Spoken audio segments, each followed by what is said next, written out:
Hey, shout out to you guys. What's up, fellas? What's up, fellas? What's up, fellas? Hey, I like that little introduction right there, man. That little Pat McAfee show had me going right there. I say this is wild. Yeah. Man, they motherfuckers called me yesterday. I'm trying to get some cigars and shit, and they hit me out of nowhere and hop on real quick, and I'm like, fuck. I pulled over on the side, and I was like, all right. Let's do it. Yeah, that Netflix and chill story almost got real. They almost tried to cut you off. I said, hold on, let them keep going with it. Hey, are you guys on your phones? Yeah. Yep. Can you turn them sideways? Yeah. No problem. Yeah. There you go. So y'all know a little something. Y'all sound a little bit more technical sound than the Twins. That's for sure. We trying, man. We learned through trial and error, my guys. That's it. Yeah. Hey, where you guys at? Were you both in Florida? Yeah, you see it's sunny as hell in the background right now. I'm trying to fix the lighting for you. Hell yeah. It's all good. Now, hey, you both went to Lakeland, didn't you? Yeah, that was the best high school in Florida. Superstars, coach, don't do that. Somebody told me Planet was the best school in Florida. You got the two worst photos in the history. Hey, because I think we got more history than we even know. Because so I was recruiting Lakeland and Kathleen forever at that time. And so you remember the boat ride twins? Yeah, of course. You know they played with me in JUCO. They played at Compton College with me. They were my one was my running back, one was my linebacker. And then then I had Colston's little his family with me too. He was out of Kathleen. He played slot receiver for me at that time. This was back 05, 06. Oh man, we did a lot of beating on y'all, coach. I hate to tell you, man, the teams you're saying we put a whooping on them. Yeah. Hey, it is what it is. I was out here in Cali, I was out here in Cali. I was out here. They got nothing to do with me. I was out here number one team in the nation. Florida and Cali been going back and forth. Florida and Cali been going at it forever. Shit, remember the Florida Cali game when it first started and all that. Yeah. It used to be big, real big. Yeah, man, they need to bring it back. They need to bring it back. Yeah. That was real football. They won't do it no more, though, because these pussies will opt out. Yeah, the world done got soft on us, man. It's hard to even look at some things nowadays. I just laugh at it now. I'm glad we brought that up, JB, and not to pivot too much, but kind of stay on that track. You look at today's era of football and the NIL era, and it's dope that players are getting paid. Don't get me wrong, but to JB's point, to me, it's led to a lot of just different energy, different more of a softness around college football, in my opinion, in terms of players sitting out, transferring 7 times. When you guys look back at, when you guys played in college at Florida, and you look at kind of how the college landscape is now, how do you guys view it today? Man, I think it's awesome, in my opinion. I mean, the boys, they deserve to be paid, honestly. And when I think about our time back in Florida, it was like if a guy wanted to transfer out and leave, he was given 2 options, probably the worst 2 options he could ever have. And I just felt like, man, no one really knew about what was going on behind doors back then. You know what I'm saying? Now, when they see that it's wide open and they're letting guys transfer, it's like, man, this is what they prevented from years ago, where guys' careers were, dictated by some coach because he didn't like the way he worked or his attitude towards something. You know what I'm saying? So I just feel like it gives guys that were in those positions back in the day more opportunity. And what it does hurt is like the low recruit guys that are coming out of high school. It affects them big time. But outside of that, I think in the college aspect and the semi-pro look of things, I think it's awesome for the guys. Because look at the guys that transfer out now. Like back in the day, like guys were transferring out. I think about Cam Newton, right? When Cam Newton tried to transfer out, he could have probably went anywhere in the country nowadays if it was the way it is now. Back in the day, he was stuck with such a hard option that he had to go JUCO, and he had to pick, take a year off and chance getting injured or anything happening. And it worked out for him. But, those are one of the cases I look back where Cam, he was leaving Florida and he could have chose anywhere in the country to go to. You know what I'm saying? But that's a good point. And I'm with you for the most part. I guess for me, it's just like some of these kids are transferring like 7 times though. And it's like, all right, at some point, heck yeah. Once you transfer once or twice, it's like, come on now. Like at this point, it's out of control. So I do think that's how they can control it, is by putting a year amount of transfer time. But the whole to where a kid can transfer only to one college or 2 different colleges, that was just stupid back in the day. And it killed a lot of guys' careers, to be honest with you. Yeah, I just missed I missed paying under the table. Motherfuckers didn't know what we were doing. They still doing that. That was the end. That was the you played in the real NIL era. Shit. I was like, damn. We just missed that boat, Coach. You see, they tried to put $100,000 on me. I said, golly, boy. I said, I wish I'd have had that. The Pouncey twins would have showed that $100,000 for sure. Y'all would have made a lot of money if NIL was going on when y'all was in Florida. Them teams, come on, man. Oh yeah. Tebow would have had a private plane, a Rolls Royce before we knew what a Rolls Royce was. Like, let's be serious. Yeah, Tebow had it all. Hey, I've been telling these cats every day not to get. I'm like, these kids don't even know what a Rolls Royce is, but yet you giving them the car keys to that motherfucker, and you see why we're having all these accidents, driving off the highway, crazy shit. I'm like, man, you giving these young kids that don't even know how to change their own brakes yet, giving them the keys. Like, damn. I do believe in, man, buying your stuff, nice stuff. You work super hard for it, but man, some stuff like, man, I don't have a Rolls Royce, and I played 11 years in the NFL. Now, and trust me, me and Mike have made plenty enough money and saved very, very well. I just think some things are financially stupid. You know what I mean? Unless you're gonna lease it or do things like that. But if you're buying them cars outright, just some things don't make sense. Yeah. You know, it's crazy when you started talking about these transfers and the way it's moving. Like, I sent Bailey a clip yesterday or something like the other day. California high school. There's been 17,000 transfers this season.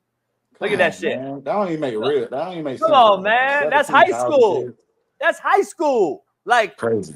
Come on, man. And I know it's like that. Kids complain about getting recruited. Like, man, you're switching schools every other day. Like, now how can a coach follow you? You know what I mean? So that part there hurts the kid whenever they give them the opportunity to change so much, and especially in the same district or different districts. That there is the advantage they got to take a hold of. But man, I will say, like Mike was saying, like some of them kids lose the opportunity in life of being able to take the next step because a coach holds them back, but not able to transfer like that. So it does. Yeah, it's a bitter road to it. But you got to think about like even when we was in high school, like there was guys that was probably behind us that were college guys, but they weren't going to beat us out.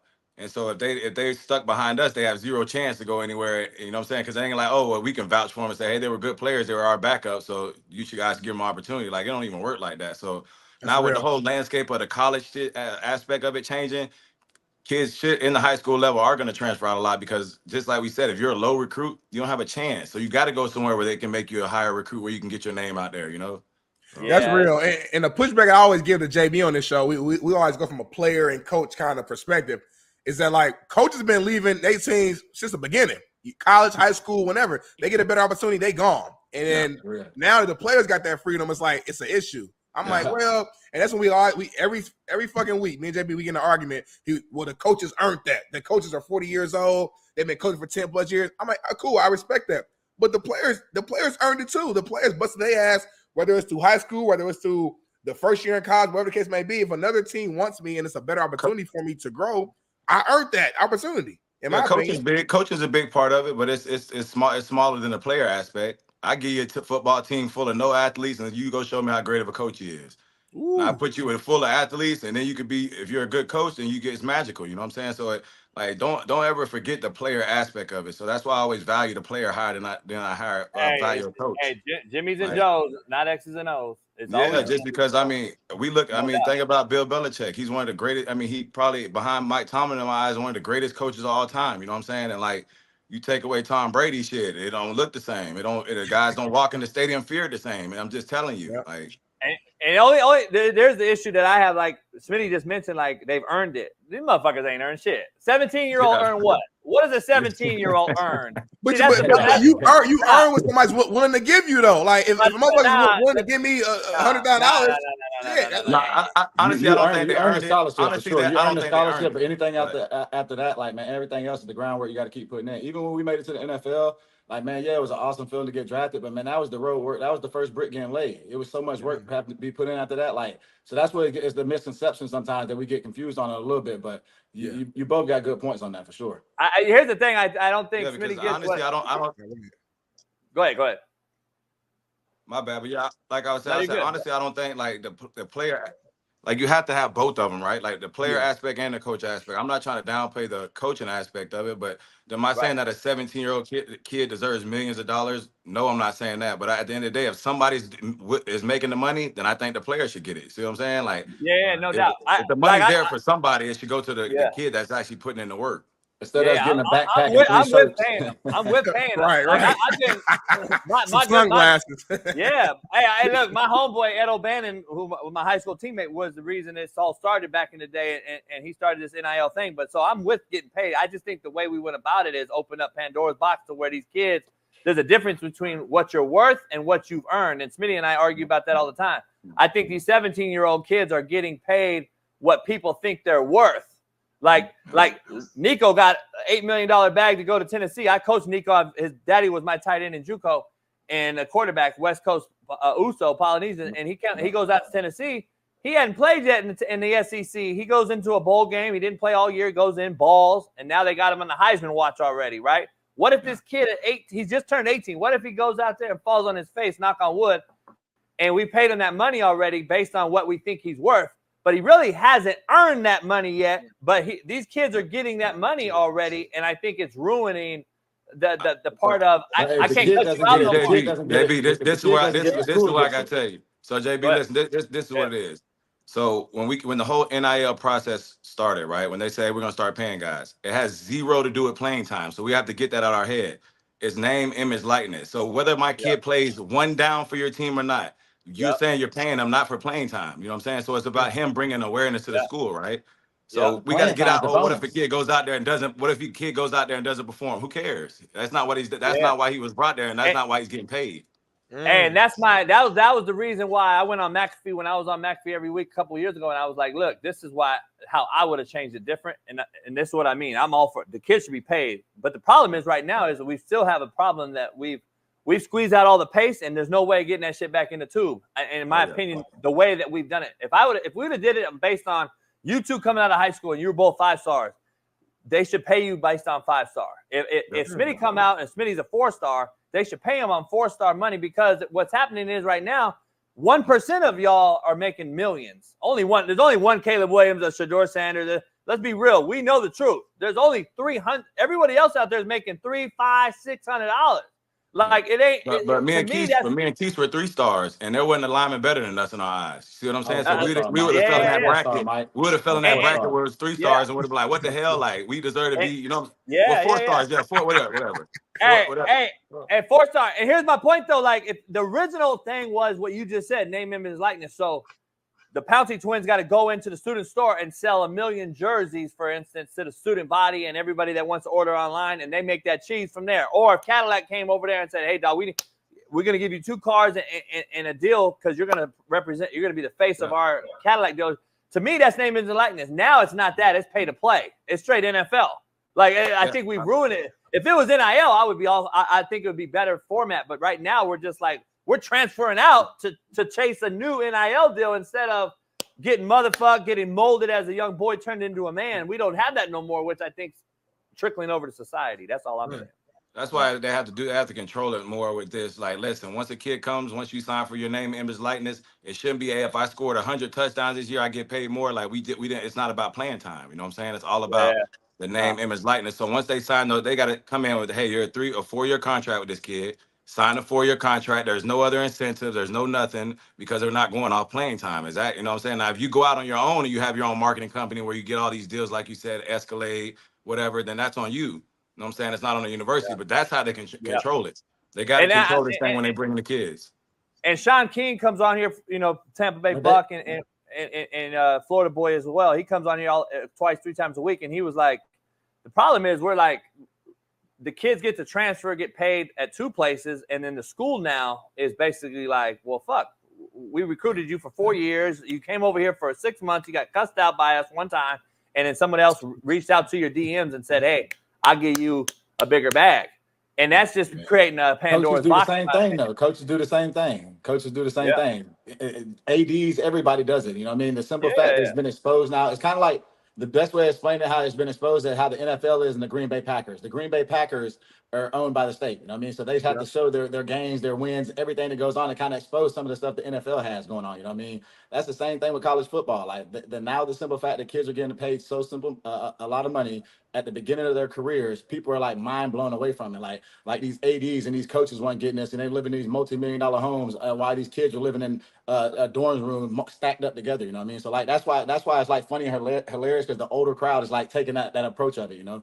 But I don't know how they can fix that part. But what I will say they can do is a incentive part as far as like playing, as far as like if you win a what is it in college, All-American, or you win a trophy, as far as like the Remington or the Heisman, that stuff can be incentivized in the contract as far as playing wise. But man, NIL was named, like Mike said, name, image, and likeness. Nothing else matters at that point. You know what I mean? They're trying to blow it up and be like, oh, this kid transferred. Well, who cares? You didn't do what you said to keep him there. You know what I mean? You got to do the part of selling his jerseys or selling his images to the community around. You know. But they can void those contracts too. If a kid transfers out, then they void them. You void the contract. That's how you do it. You sign a new one. Yeah. But if so what, from what I understand, talking to just my boys that coach at these Power 5 levels, they're like, dude, this collective shit is like they're making deals without us because it's not legal for the college to actually make the deal. So it's collective. So the Pouncey twins want to sponsor Smitty and I. It's outside the deal, and then Urban Meyer finds out 6 days later that you were offered, and he's like, wait, I don't even like the Pouncey twins. Why are we offering them? And we already offered him a bag.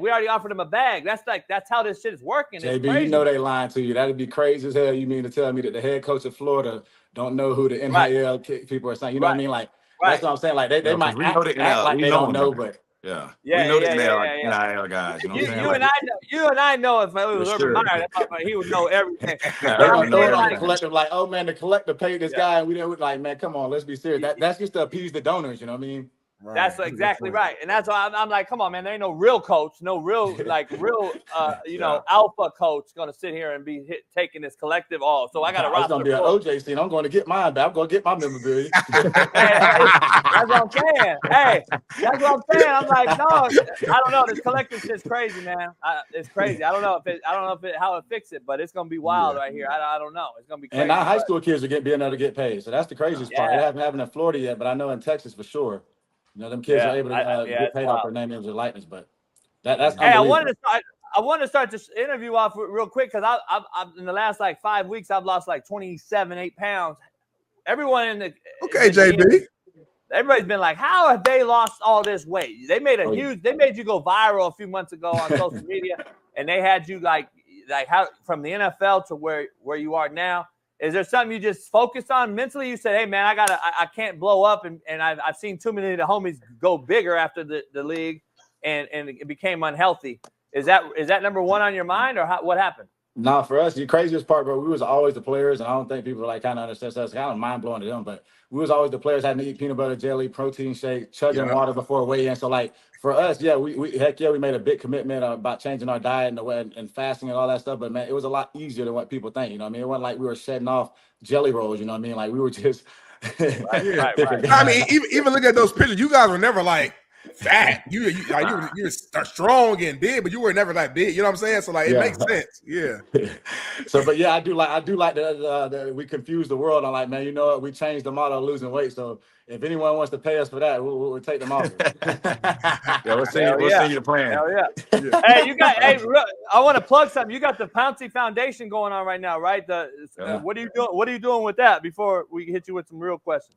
So it's going to be huge, bro. We the 26th and the 27th, the weekend, we have the Tiger Town. We do a big first of all, we used to do a big time football camp, but we kind of changed it ever since we got away from playing in the NFL because it was so hard on a day-to-day basis. That man, keep telling guys or reminding guys that, hey, the weekend's coming up. You know, we're gonna get your flights, be ready, set away your travel plans to come down. So we end up making it a big community event to where we made it a car show. We have a flag football games that go on. We have the community center where we have all the slides, the water slides, and then we bring all the local vendors to come in there. But it'll be at Tiger Town this year. We're doing a big golden ticket dinner for all like the big decision makers in Lakeland. But bro, bigger than anything, me and Mike have just been blessed enough to just give back. We don't go around for a lot of sponsorship. I mean, our only real sponsorship was ever just Coca-Cola and our Publix, you know what I mean? Just being hometown kids.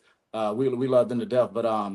But other than that, bro, everything was funded through me and Mike. We hated trying to go to people and try to beg them for things that we were trying to change in our communities. You know what I mean? Like it doesn't cost that much to be able to get around kids and get around community leaders and the police and people that truly make decisions and help a community out. You know what I mean? It takes time for sure. And it takes your family and friends to help out, but it doesn't take that much of your money. You know what I mean? Yeah, for sure. No doubt. I love that, man. Shout out to y'all. That's dope. I know Smitty's gonna ask you some questions. I want to ask you guys, do you guys go by the Pouncey twins? Do you like that shit? Do you rather be individuals, like you're individual men? Like everyone's always said that. and we had to ask you. We is one, man. People brand. stop me down here in Miami, act like I'm Mike, because I hate embarrassing people. They're like, how the Dolphins do? I'm like, man, they're great, man. I can't wait to see them this year. It would be tailgate. We're a brand, bro. Everything we do is together. Our businesses that we own, everything's together. And like, even when we do podcasts or when we go on shows, it doesn't feel right when it's individual, like, because we feed off each other. Like, we've done this for so long. And the first time we was ever away from each other, out as a junior, I stayed all 4 years, and that was the first time in our lives we ever been apart from each other. Man, that boy called me every day, all day. I'm telling him about the NFL, man. We ain't got school, man. I'm done at practice at 2. that boy went crazy, JB. He's like, man, I can't wait to get there. Man. He's ready there second. I'm losing my mind. Hell yeah. Shit, I would too. That's dope. Man, that's dope. Man, going back to your time at Florida, I'm sure you guys seen it last year. They released a big documentary on Netflix about your guys' team. I'm assuming you guys seen it or at least heard about it. Do you guys feel like they depicted that team and that that time the right way? Because there was a lot of arguments online, people saying, nah, they ain't really show the real deal for the Gators. Yeah, it was too soft. It was too soft during that era in football, and during that time, everything was more intense. There was more stuff going on. They didn't show the trouble part. Like, man, some of that stuff, like, man, people gotta understand you put a whole bunch of young kids from poverty all together and then put them out at nightclubs and then give them an opportunity to go hang out with each other, man. Things happen, you know what I mean? So they didn't show the missteps of all of us, in which, trust me, all of us wish we can go back and change some of the things we did and the way we grew up. But man, them things there have to be explained because, man, we're proud that we changed for them things, you know what I mean? So some of that stuff wasn't able to that. And I think Netflix was more like mad that like some of us didn't agree to do it, you know what I mean? Cam Newton came to all of us and he had his own production and we tried to get everyone to do it. And I guess like some of like the bigger people, you know, that went to the school, like Coach Meyer and I think Tebow them had made a commitment to Netflix. So then it kind of like broke apart. Like some of like the main guys said Percy wasn't in there, hot like the Pouncey twins, Murphy, like some of the main guys, Steve like Coach Adazio, like how ain't Steve Adazio in there? Like, man, Body Man Adazio gave a speech, like Charlie Strong, like what do you mean? Like these people here were like state with Coach Mayor Strong, like, man, the people treated him like bigger than Coach Meyer there. So like the simple fact that some of them people weren't involved in the story just made it a little weird. But people don't realize what Charlie was as far as recruiter and a go-getter. I know Charlie forever. Like he got us. His wife's from Lakeland. His wife's from Lakeland. He had us sold. Like, yeah. Coach Strong, when I was young, when I was in high school, he was the first like college coach I ever actually met and shook his hand. At the time, he was at Louisville though. When I was I think I was sophomore in high school. I want to say 2013, 2009, 2010. I don't know. He was at Louisville. Man, I was so happy for him. That boy called me talking about, man, Pounce, I got a burger up here at Checkers, man. The strong burger. I mean, I was dying. Like I say, I can't believe it, bro. When he was at Louisville, the strong burger. Hey, we sure ate good on an unofficial visit. We ate good, boy. Yeah. That boy. I ain't gonna lie to you. Coach Strong was always built like he could still play football. That was crazy. At 3 o'clock in the morning running laps. For sure. Hey, on that show today, did you think they went like as far as Aaron Hernandez tragedy and all that shit that happened? They were trying to focus on that part of it, you think, or add that? I think their focus was to just clean up Coach Meyer's image, just because, you know, like he was a guy that honestly everyone in his mind was like, oh, this guy just let guys run wild and do everything, but he was just a guy full of second chances, like. His thing was, man, these kids have no chance. Like, if you knew it, like half the guys that got recruited to where, you know, he recruited from, they had zero chance. Like, so that for them to go up there and make a mistake, like by, say, getting a DUI or something, it's like, man, why ruin that guy's life when he knew the window opportunity was so small, you know what I'm saying? So I think Netflix did a good job of clearing up his image and, like, what he was all about. But we wanted to see the real story of what Florida, how we won a championship with so many animals on that football team. Like, how do we keep it all together with so much trouble, so much stuff happening behind doors? Like how? I think that's what the real world wanted to see. Yeah, that's true, Mike. Because even with Coach Meyer, like, man, we love Coach Meyer to death, but like, man, we didn't appreciate him enough until we left. I understand like how he was like treating, like he was raising men. You know what I mean? All he wanted to do was the best to give you the best opportunity and for you to chase it, not for anyone else to build it, but for you personally go out there and be your best. You know what I mean? And that's what guys couldn't understand until you get to adult.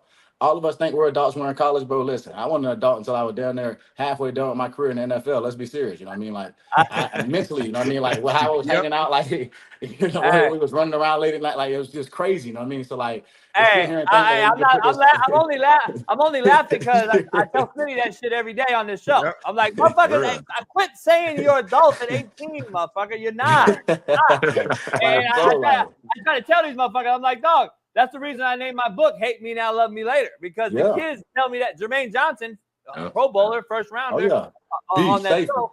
Yeah, you know, he was on that show and was like, "Hey, look, I hated Coach JB on the field at practice, and he was motherfucking me. But damn, I look back and he's like, that motherfucker took care of me, my girlfriend, got my mama scholarship, everybody. You know what I'm saying? Like, damn. Let me ask. I got a question I want to ask about Urban real quick. I've known Urban since he was at Bowling Green. We used to get on the board together. He was recruiting my JUCO in Cali with me when I was coaching way back in 02, 03, 04. And then he goes to Utah and everything else. Why did he fail in the NFL, knowing that you played under him in college and then you played in the NFL? Why did he fail? Because we know college and the NFL is galaxies away, and I only had a cup of tea in the league. It's galaxies apart. It's not planets. It's galaxies for every other reason in the book. But why did he fail, you think? Name me a coach in the last 10, 20 years has been successful at the Jaguars. Yeah, that's another reason. But I can tell you, had an okay run. Yeah, I mean, but listen though, what the real reason is though, honestly, is that the best defense in all of football too at that point too, right? I think he had that. The real reason I think though is honestly because the NFL is a player-driven league, right? The players run the league, right? And so you can't run it the same way you run college, because college coaches are in so much control. Like, they control everything, the working out, the way you act, the going to class. They're like, basically, they're your next step to get to where you want to be. You see what I'm saying? Like, in the NFL, you're already there, right? There's guys getting paid millions and millions of dollars, getting paid more than you. You can't treat them like a kid. And Coach Meyer's way of, you know, he was like a psychologist in a way. Like, he played mind games. Like, he was very like that. And you can't do that in the NFL, because you're talking to guys now that have 4 kids and a wife at home. You know what I'm saying? Like, you ain't finna go around and talk to him any kind of way. And I think that was his only downfall, because the way he was as a player coach, you'd love him. But as he was tough, he gave you a chance after chance. Like, he would he would give his shirt off his back for you. But in the NFL, guys don't give a fuck about that. They care about a lot of different stuff. You know what I'm saying? They care about the way you run the program. They care about getting out of practice on time. They care about how you treat them in training camp. Like, that's the part that means a lot. Like mind games. Do not play mind games with anybody. With a grown man, like, it ain't gonna work. You know what I'm saying? So it's like that. That was the only reason that it wasn't successful there. And fuck you. I mean, you're with a first-year quarterback. You with a lot of different players there. Like, that's why I'm saying that. Like, man, name them. I don't even know who his players were. You know what I mean? Yeah. Shit, I would have kicked the kicker in his ass. You know what I'm saying? Like, fuck. Like, I forgot about that. Right, let's go find him. We'll go kick him in his ass. We're just putting that story out. Like, right. That's the main thing. How the story get leaked? Like, come on, man. That's hilarious. Hey, you're one of my boys. I grew up out, West Coaster that went out there, but I think maybe you played with him in the league, not college. He's older than you guys, but Max Starks, Florida Gator. Man, as well. That's my boy. Love that's my boy, man. That's Compton's finest right there. His little nephew just got fucking kid that I coached. Max's sister's son got shot in the fucking face, man, a couple weeks ago, man. They just had a funeral. And, and I think you know Big Trav too, right? Travis Johnson. Yep. Played at Florida State. He's also from Compton. We grew up together as well. He younger than me too, but a little bit. But that was his like uncle, the kid that got shot. So him and Max are like this. Him and Max are like, it's fucked up. But I know. Plus, we have the Timmy Norland connection as well. So I know. I know we got some Timmy, crazy Timmy. Yeah, crazy Timmy. Let me ask you real quick on that. Don't forget my boy Coach Fred. You know Coach Fred too from Alcorn. He's a Polk County boy. Yeah, Coach Fred. That's family. Fred texted me yesterday on the show. It was like, or 2 days ago. It was like, tell Jake to hit me up. I gotta call him back. Nah, Fred, man, we don't know Uncle a long time. He's a great dude, man. Yeah, great dude. Yeah, no doubt. That's crazy. Hey, let me ask you something right now, just so you're outside looking in, and I know you're still connected because you're legendary guys from Florida as a Gator. What do you see right now with this current coaching staff, and then what's going on there, and how do they get out of the funk they're in as far as getting back to what Urban built there and what all the greats have done in Florida before him? I think you got to give them time. Honestly, like, man, when you come in there and you're trying to establish an organization like the University of Florida's been, it takes time to get recruits in there and the right type of guys, especially where college football is headed towards right now. You know what I mean? So I think are you fans of Napier? Yeah, we love Napier. We love Napier. I love how the coach, like, the university loves him first of all, and his players loves him. You know what I mean? Like, this ain't anyone that never came out bad and said anything about Napier, even after they transfer schools. You know what I mean? Let me ask you something. You go to the University of Georgia now, he still ain't came out and said nothing about Napier. So that alone just tells you that the school has great coaches there. You know what I mean? And the organization alone is just a staple there. So I think they just got to give them a little bit more time, because the coaching staff that we had in the past was coaches that came back and loved. Mullins was absolutely one of our favorite coaches. But whenever you're coming back and you're such established, like, it's hard. Like, Coach Napier is in a different grind in his life. You know what I mean? He's trying to find more success in his life right now. And I just feel like, man, that's good for our university, especially with the recruiting class he got coming in. We still got the quarterback that just came back, and then DJ Lagway is going to be a game changer for UF. I honestly think that. Let me ask you something, because I did a viral video last year when there was a kid walking onto the field and slapped one of the young coach's arms off of him and was like, "Hell, get off me, motherfucker!" And he went back in the game, and I was like, "Billy, you gotta grab that motherfucker." I said, at this time, is it a knock on Napier for not doing that, or is it a knock on what the system has created in this landscape? Because if Napier does do that, does the motherfucker transfer now? No, you know what I'm saying? Like, is that where we are? Yeah. I don't think so. I don't think so. I just think that, listen, we don't know what Napier told that kid after the game. We don't know the punishment he went through. We don't know any of that stuff. You know what I'm saying? And, like, a lot of the times in the heat of the moment, it's like, man, you avoid big situations that you can handle behind closed doors. You know what I'm saying? Like, in that moment, you got one of the biggest games of the year. You got one of your best players and you know how magnified stuff gets. So, like, I think a lot of stuff, even probably with that kid, like, he probably seeing that, watching it over and over, and he probably hates it. Like, it's a bad look. And it would have been an even worse look for someone of them coaches to snap on them and them, you know what I'm saying? So, like, for me, I think, like, unless you're there full hands-on and you know the whole story, it's just like, it's too hard to pass judgment on it, because we've been there before. Like, we've been those guys that have been in situations where the whole world thinks it's one thing and it's a totally different thing when you know what the truth behind everything. You know what I'm saying? So, like, for us, I don't want to give a knock on the kid, and I damn sure don't want to get a knock on Napier for not standing up, but it's just a different day and time, man. Like, a lot of that stuff's been happening. It's happened for years, bro. It's just that stuff has never been caught on camera. So the one time it gets caught on camera, it's like, why do we, nail this guy to the cross for it? You know what I'm saying? Like, I don't agree with that. The extreme left would have came after Napier if he had chased after that kid. Like, trust me, that would have ruined him, made him look like a bad guy. Like, even with the Miles Garrett thing, when he's throwing the helmet, right? He's throwing the helmet. That's happened so many times before, and I've been there. I've been a guy that's done it before. Like, it's happened so much times, the camera hasn't caught it, and it happens in practice. Right? On about 25, 30 dudes in the NFL, you know what I mean? So you just gotta understand, like, you're playing it's a combat sport, right? It's crazy. It's the most physical one. Sometimes you lose your mind. Hey, I would have choke fucked the shit out of the kid, but that's me. But look, after shake lines, hey, keep it real. And shake lines, though, as a coach and protector of my babies, keep your motherfucking hats on, because if a motherfucker swings that helmet and hits you in your head, that was street code 101 after a game, right? Like, keep that shit on. If we get 100%. Into it, because just think about this though, JB. Think about this. We glorified in hockey. Man, the referees pause, everyone stands around, like, they got the cameras now on ice. They got the cameras on ice, following them around. You get a close up. I say, boy, this can't be. You see what I'm saying? So, like, you see it in the NFL, everyone's like, oh god, suspend that guy. Bad dude. Fine him $200,000 for throwing a punch. But, like, shit, NHL, we're all like, man, punch him more, keep hitting them. You know what I'm saying? It's like, hey, they teach us how to fight. They lift the jersey, get the jersey over his head, and then hit him on the top of him. I'm like, right.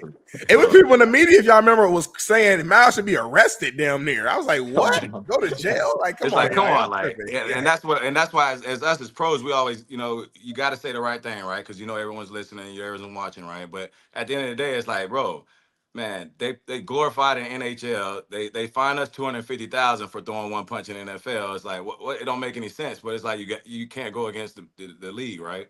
Yeah, policies. They got a policy in place. So hey, we got you, man. We got to. I'm gonna try to. I want to see what we can do to get you guys on once a week, once a football. I love it. I love this. Yeah. We got you for a couple minutes. Let me ask you guys, both of you, where do you expect the Chargers to be, and then what do you think, Maurkice, about Mike Tomlin? I think Mike Tomlin's top 3 coach in the NFL. I think he's like top 2 in the NFL right now, behind Andy. Where you at with the Steelers still being above 500 his whole tenure?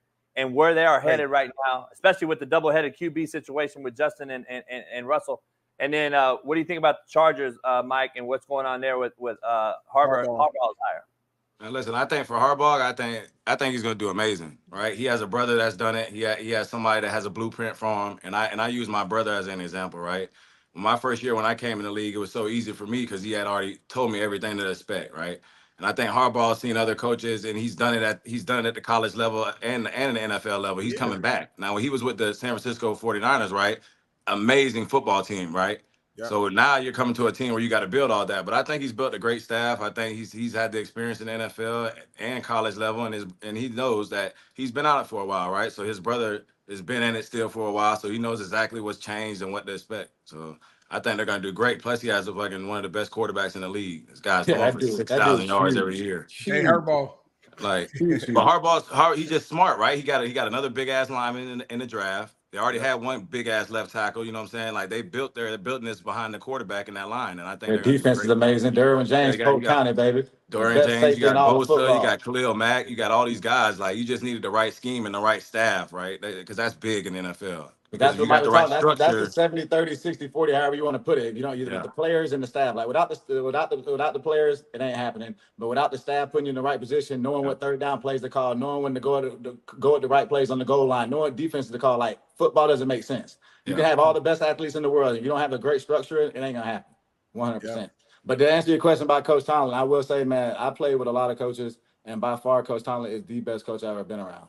The way he handles himself, the way he prepares guys, like. Man, we'll be sitting in meetings, and I'm just telling you right now, he'll be in there running everything on deep. I learned so much of just about defensive schemes and everything going on just hearing his Wednesday meetings. And he'll be in there coaching the offensive coordinator, not only the players, but the coaching staff too. He'll be on there, man, screens work best on here. He'll be showing clips that work, and then we'll go in the game and don't do it, and then he'll bring it back up on Monday meeting like, well, you probably should have ran this or did this or this. Why didn't we do this? Why were we thinking this? And situationally. But I will say, man, the best leader of men I ever been around. The way I know on the field, he might look like one of these dudes that, man, just screams and yells at you all the time. But, like, man, he taught us how to be men.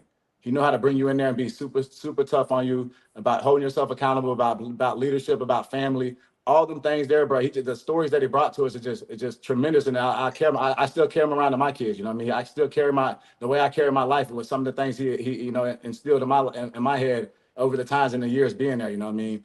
And I always tell him, and I always tell people, I'm beyond thankful that he was in my life, because things could have went the other way, organizational wise, just how things played itself out. You know what I mean? Because me and Mike did get in a little bit of trouble with knuckleheads a little bit. So, and the way that the organization and the coaches stood behind us, I don't think it's a lot of players that can actually say that. You know what I mean? So I do attest to that, man. Me and Mike got a lot luckier than other people whenever the people that we had around us in our career path. But I will say the quarterback situation gonna be sticky this year. You know how that is, man. When you got a quarterback that's won a Super Bowl before, and then you got a young up and coming star that was the one of the highest draft picks in the NFL history, now on the team, and I think he could be a hell of a player. Like obviously he went to the Chicago Bears, and I know sometimes people think when you get drafted to the NFL, like, man, you're on this amazing football team, this mega organization, but sometimes it doesn't work out like that, man. Sometimes organization takes slumps or lows with players and how the facilities ran. So I don't think he ever had the advantage of a full football team and to be able to be around true leadership. Because when I got drafted, bro, I'm telling you right now, it was Casey Hampton in the locker room, Troy Polamalu, James Harrison, Ben Roethlisberger, Hines Ward, it was Heath Miller. And then obviously my O-line, Matt Starks, Willie Colon, Trey S, Chris Kimiatu, like it was so many guys that was already there that like helped me and like lead the path for me and kind of showed me the way. And then hell, when I did step outside the line, when I thought I could, man, they were dragging me back in. Even though I was pulling away from it sometimes, man, I had about two more dudes pulling on the back trying to drag me back into it. So I don't think he had that. And the simple fact he's with the Steelers organization now, man, you ain't heard not one bad thing. The way he's handling himself, like even he came out and said it, like, man, mentally I'm different, because you start to see it. And I tested this thing, because me and Mike used to argue all the time about, man, when you have a franchise quarterback there, the game's different. And I'd be like, bro, what this? I'm talking like I didn't understand it, because every single game I played with Big Ben, and then the one year Big Ben got hurt, it was like I called Mike. It was probably like the 56th game into it, and I think Mason's an unbelievable quarterback. I think he can win you a lot of football games, but man, when you have it's an it factor to players. Mm-hmm. Like, man, it's something that you can't coach. It's something that you just, there's no way that put another person in that situation that can do it. You know what I mean? And Ben was one of them type players. And then when Mason got in there, hell yeah, he won a lot of football games. He was successful, but man, football got harder. it was like, I was blocking for an extra 2 seconds. You know what I mean? They're like the one time, and I was like, there's no way we don't get it. We're gonna get this play. We didn't get it. I'm like, how the hell is that pot? Like, why, like, there's no way. You know what I mean? Like, why didn't you see this, or why didn't that happen? You know what I mean? Like football, if you don't have that person there, like I'm just telling you right now, like I was in the extra ice tub. I'm like, man, I got to stay in a bit longer, but they want to nigga practicing on Wednesday. Listen, Keith.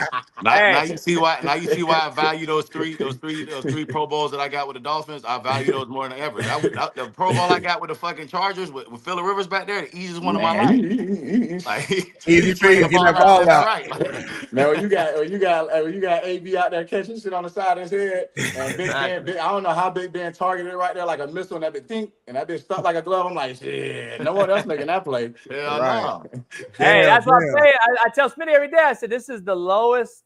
This is as a collective unit. This is the worst I've ever seen quarterback position being played in the NFL. I'm just saying it's because we don't have those guys no more. They're moving around like crazy. Look, I mean, just look at it. We got rid of Justin Fields for a Chico stick and a piece of string cheese, dog. It's like crazy. They didn't get nothing for him. They got rid of your boy Mason Rudolph. They got rid of your boy what's his name from Cincinnati, Ritter. They got rid of him 1 year in Atlanta. They got rid of our guy. Atlanta, yeah. That was dumb. This is just this is the quarterback. I just like. I think right now, but the league is like a win now league. Zach Wilson, what the second or third pick or something? That class alone has nobody like that. Nobody in it left. I will say we got a couple studs though. We got Mahomes, Justin Herbert.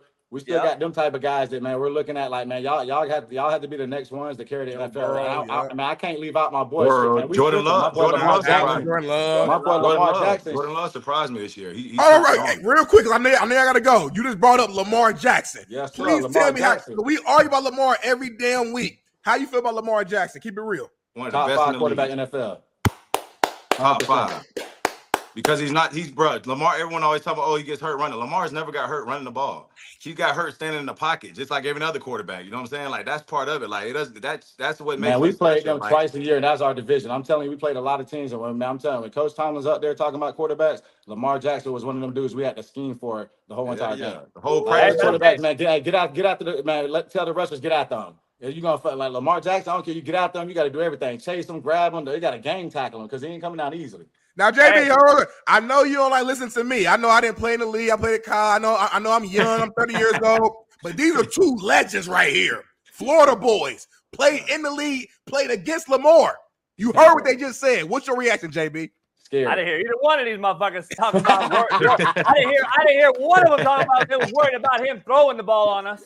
I didn't hear one of them. By the way, he gets hurt. He gets hurt running. He gets hurt in the pocket because he's been running the whole motherfucking game. Let's keep it funky. Let's keep it real. I love Lamar. I like that. I'm just saying, you got to stick with your argument, baby. Don't change. But listen, I can't for him to win the MVP and have the many passing yards and rushing yards, like he's a unicorn. So if we're gonna put him as anywhere in the NFL, put him as a unicorn. Don't put him with Tom Brady and Aaron Rodgers. You know, and damn, my boy coached him in college. He's still playing. Hey, my boy coached him in college, and listen, this motherfucker's like, dog, this guy is the greatest kid, greatest character. I've never said anything bad about the kid. I just don't think he'll win a Super Bowl because he's going to miss something that's open instead of use his feet. And then later, I don't know how sustainable it is.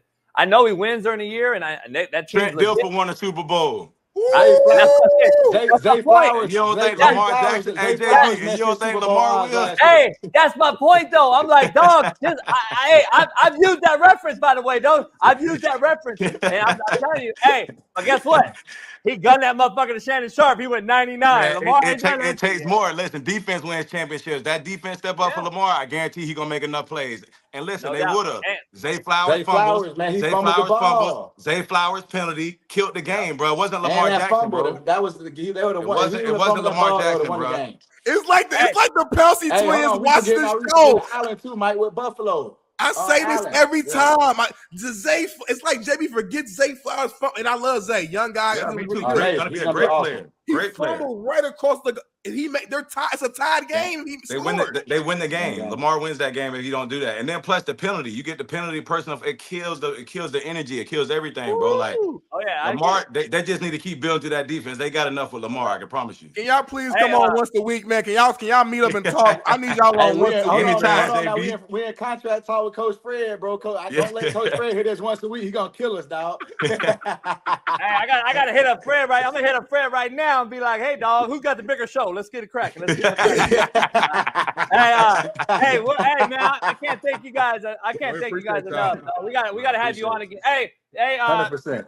You going to the voting thing? And you voting for who? You voting for? Which white man? people? Bro, we Secret Service, baby.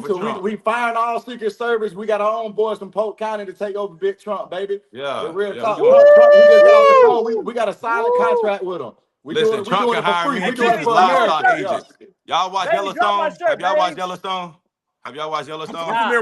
I'm familiar with the show. Bro, you got to watch Yellowstone because, listen, me and Keith be livestock agents for Trump. They need to be livestock agents. We'll take over. Yeah, real talk, man. Hey, trust me, man. Listen, Big Trump need us, baby. That just shows us keep America great, baby. And keep it tropical with that Twin P whiskey. That's for sure. Hey, Polk County. Hey, man, we got to get you on more, man. We got to get you on during the season, especially if we can. Sure. We can steal you for a 20-minute segment during the year, break down some football, because I got DV Sport. I got all the NFL games every week, and we'll be in the studio that we got. We got a studio, and we'll try to get you out here one day too, man. Come. Yeah, we'll do that. Hell yeah. Like I said, you got our word now, Coach. We on. Appreciate it. Hey, much love, brother. I appreciate y'all. Hey, Smitty, hey, no more Ohio talk, baby. It's all Florida, man. You know how we Indiana, Indianapolis, 317. State, baby. That's where I'm on from. I knew we had a connection with you. What you say, Indiana? Indiana. Oh, that's crazy. Yeah. That's our white side from up there, baby. You know how we might be cousins. Okay. Yeah, hold on. I said that's our white side up there. Our white side, our mama white. That's the white side. That's my mama's side up there now. Okay. Well, yeah, we probably ain't family. Hey, right before you leave, though, peep this out. Man, that what I'm talking about right now. Hey, we're XL, Coach, send us something, man. We're going to send you the address. We need that. Yeah, we XL. Yeah. Shoot me address. We're going to send you some of our Trump hats, too. We got some I'm going to send you some cigars, too. Yeah, no doubt. Absolutely. Much love, boys. Y'all great show, man. Y'all did an awesome job. Appreciate y'all. Man, much love. Clap it up. Hey, we go right in. We right back. I got 12 minutes, JB. Let's make it great. We late with our main man, Steve Kim. Steve, we apologize for being late, man. We had a special interview, but we appreciate your patience, Steve, man. How are you doing? You look amazing, Steve. You know what? Let me just say something. I was not happy waiting behind a pair of Gators. But those last 5 minutes, last 5, you know what? Those are fine young men. They're great Patriots. God bless them, and God bless the USA. Pouncey, you're okay.